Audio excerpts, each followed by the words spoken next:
Hello, my dear friend. Hope you're doing great today. Ever wished you had a secret superpower to win over anyone you meet? Well, get ready to unlock that power as we dive into the incredible book, Winning People Over. Grab your coffee, and let's dive in.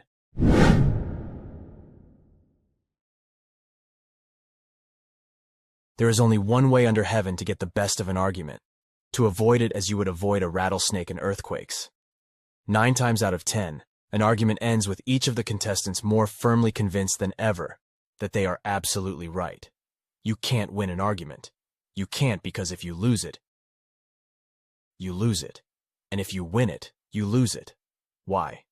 Let's suppose you triumph over the other person and shoot their argument full of holes, making them prove they are uninformed. Then what? You will feel fine. But what about them? You have made them feel inferior. You have hurt their pride. A wise man once said, "A man convinced against his will is of the same opinion still." Years ago, Patrick J. O'Hare joined one of my classes. He had little education, but he loved to argue and challenge. He had previously worked as a truck company broker and hadn't achieved much success in this field. When I consulted with him and talked to him, I understood why. He was constantly arguing with customers he was trying to make deals with, creating hostility. If a customer said something to reduce the price of the truck he wanted to sell, Pat's face would turn red, and he would almost grab their throat. Pat succeeded in creating quite a number of disputes and conflicts.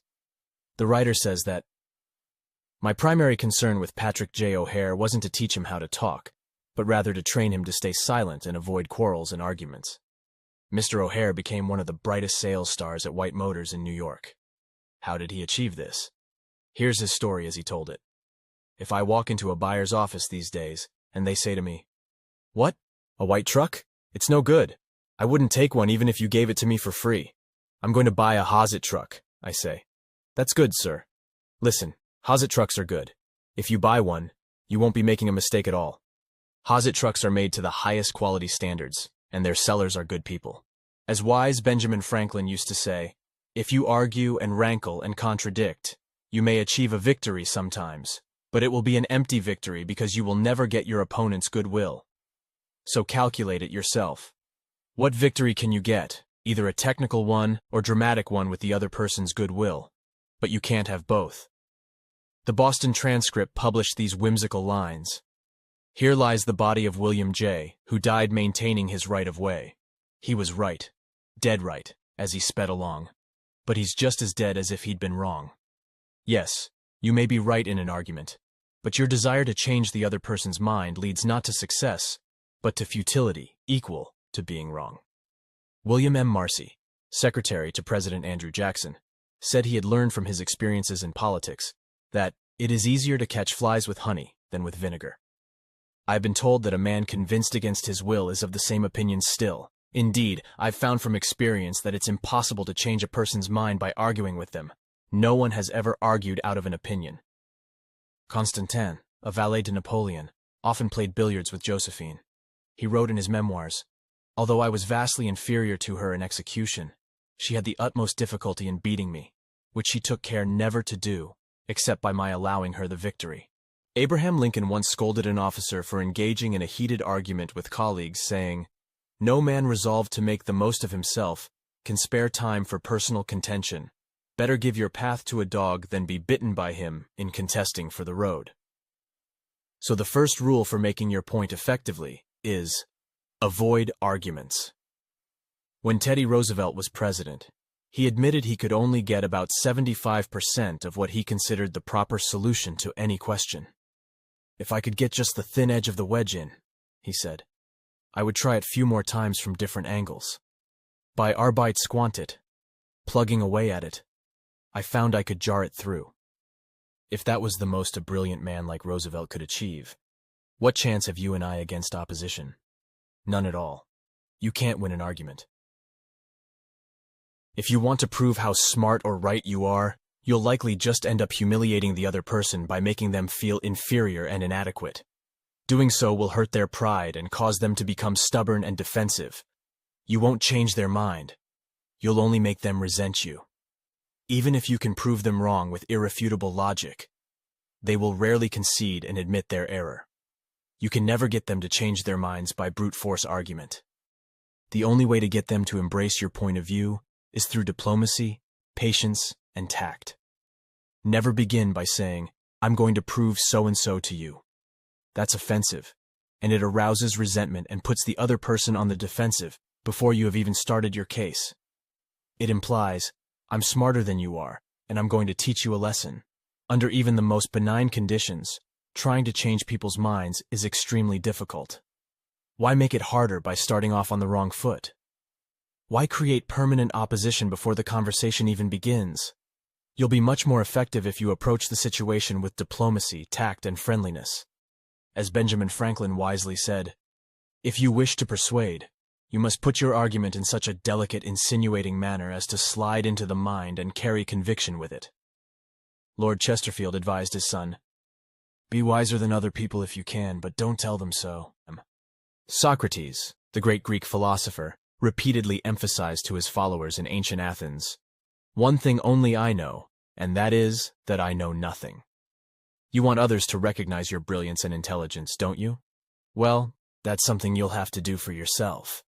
No one else will admit or announce it for you. Admitting one's own shortcomings, mistakes, and ignorance diffuses arguments and resentments. It makes the other person feel equal as a human being with flaws, and makes them more open to admitting their own imperfections as well. If you're humble and gentle in your approach, you'll disarm their stubbornness much more effectively than through egotistical arguments and attempts to bully them intellectually. Showing modesty and an open mind yourself encourages others to abandon their inflexible positions as well. Mr. A related one of his experiences to a meeting leader. The courtroom fell silent, and the temperature seemed to drop a few degrees. I was right and the judge was wrong, and I told him so. But did that make him friendly? Not at all. Although I still think I was correct from a legal standpoint, and that I stated my case in the best way possible, I wasn't persuasive. I made the serious mistake of telling an extremely well-educated and capable man that he was wrong. Few people are purely logical. Most of us are prejudiced and biased. Most of us have ingrained preconceptions, jealousies, suspicions, fears, and egotistical tendencies. Most people don't want their ideas changed, whether about religion, politics, or their hairstyle. So if you're tempted to bluntly tell someone they are wrong, read this excerpt from the book, The Mind in the Making by Professor James Harvey Robinson. We sometimes remain quite unconscious of a particular piece of knowledge that has failed to be assimilated with the rest. Reasoning has indeed a marvelous power in leading us to discard many of our unconscious assumptions, our irrational sentiments, and traditional prejudices. Yet such is the stuff our minds are made of that it is no easy matter to score a breach in the outer defenses of sacred tradition. We entertain a particular attitude towards life, not merely because it seems the best policy to do so, but because it is permeated with our sentiments, associations, antipathies, and emotions accumulated since childhood. If you want to influence people, develop self-discipline, and improve your ability to handle people, read the life story of Benjamin Franklin. His autobiography is one of the most charming life histories ever written, and a classic of American literature. In this autobiography, Franklin described how he overcame the habit of stubbornness in argument and became one of the most famous diplomats in American history.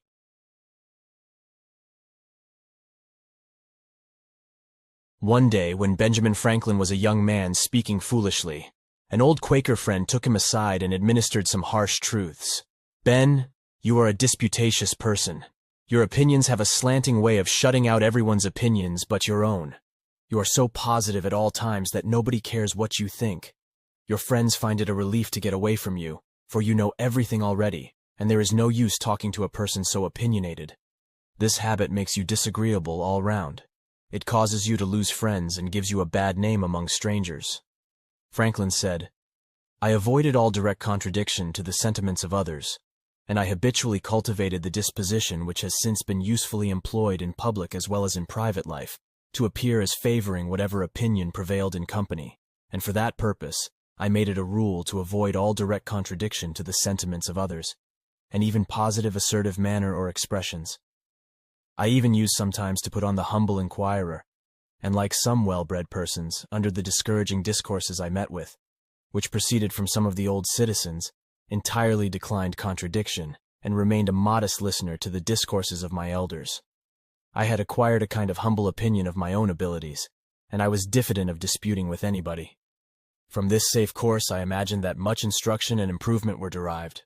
Whenever I happened to contradict anyone, it became my prudence to approve as possible his sentiment first, before I struck with any reasons against it, to which some suitable apology was regularly premised, as particularly disagreeable with any of my friends, whenever I was sensible that I had either contradicted through too great a zeal for my own opinion, or behaved improperly in any other case. I cultivated my talent for agreeable conversation in mixed companies, and a habit of delicate pleasantry, saying many ingenious things without any gross attempts of wit.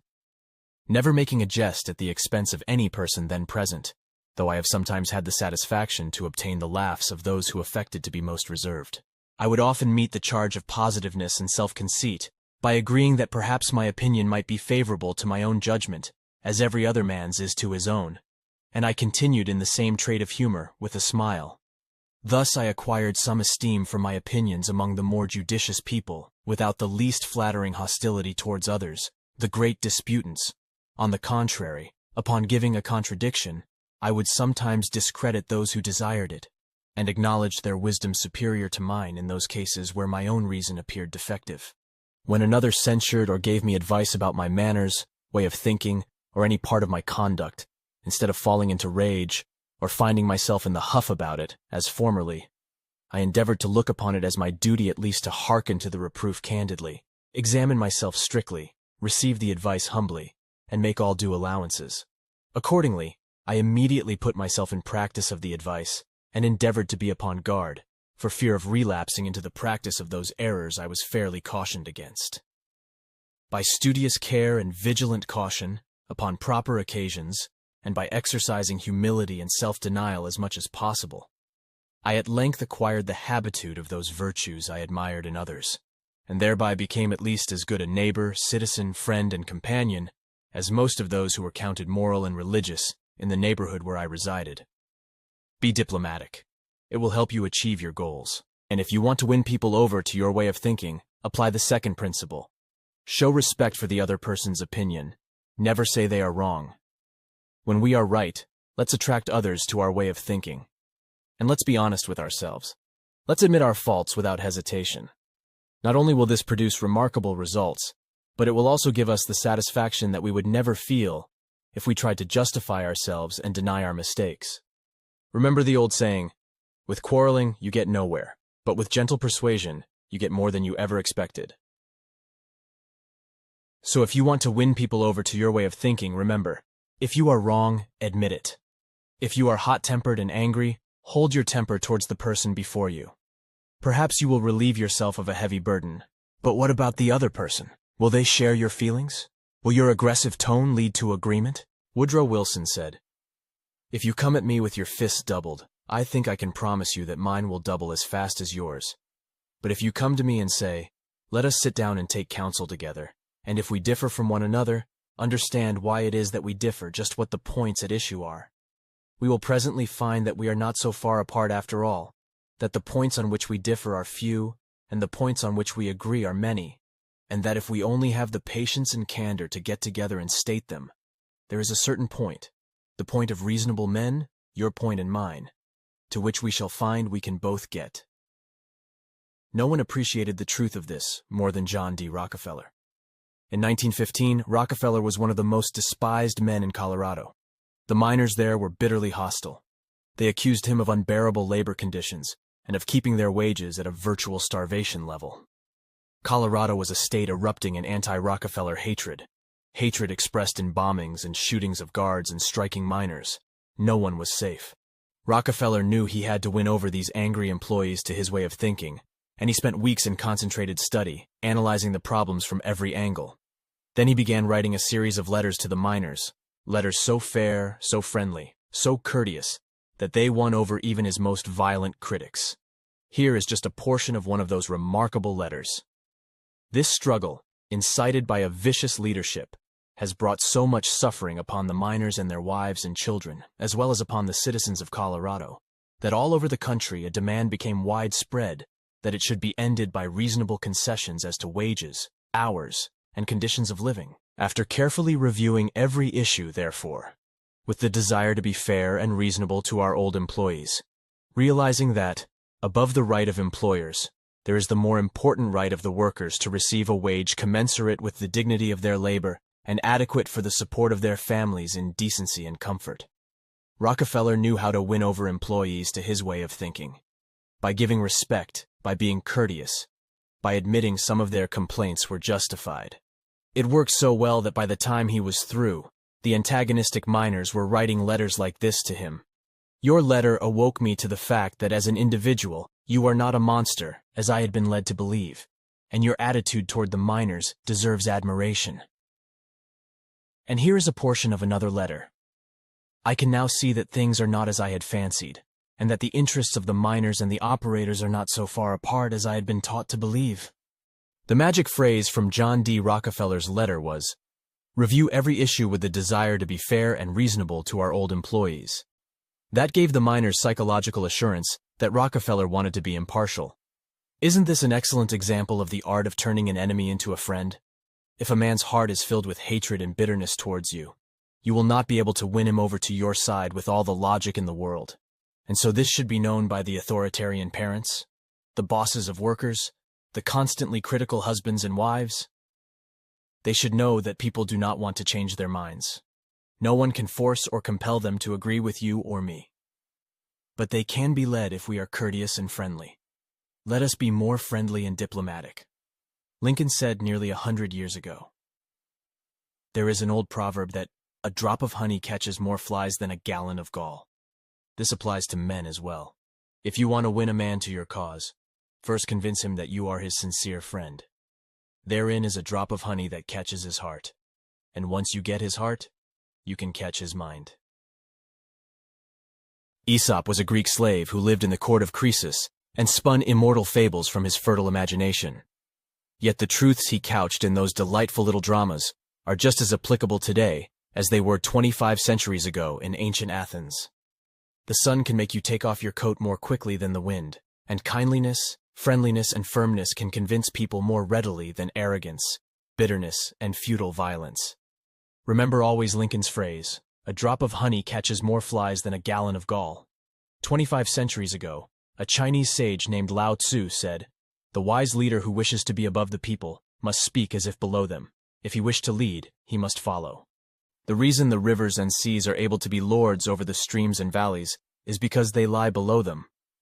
Kenneth Good, in his book How to Turn People into Gold, wrote, "Stop a moment to discover how much more interested you are in yourself than in anything else in this universe. Then remind yourself that this same self-absorption motivates everyone alive. Once you realize this, you have taken the first step toward getting along with people." The great secret of winning people over to your way of thinking is to consider the other person's point of view. See things from their perspective. That's so simple that most people overlook it. If you want to win people to your way of thinking, said Sir Winston Churchill, you must put yourself out to become interested in them, their trials, their successes, their cares, their laws, their ideas.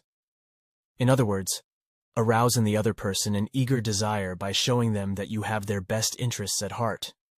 So if you want to change people without arousing resentment or antagonism, here's a better way, 1,000 times better than criticism or force. Honestly, try to see things from the other person's point of view. That's it for this episode. I hope you had a great time.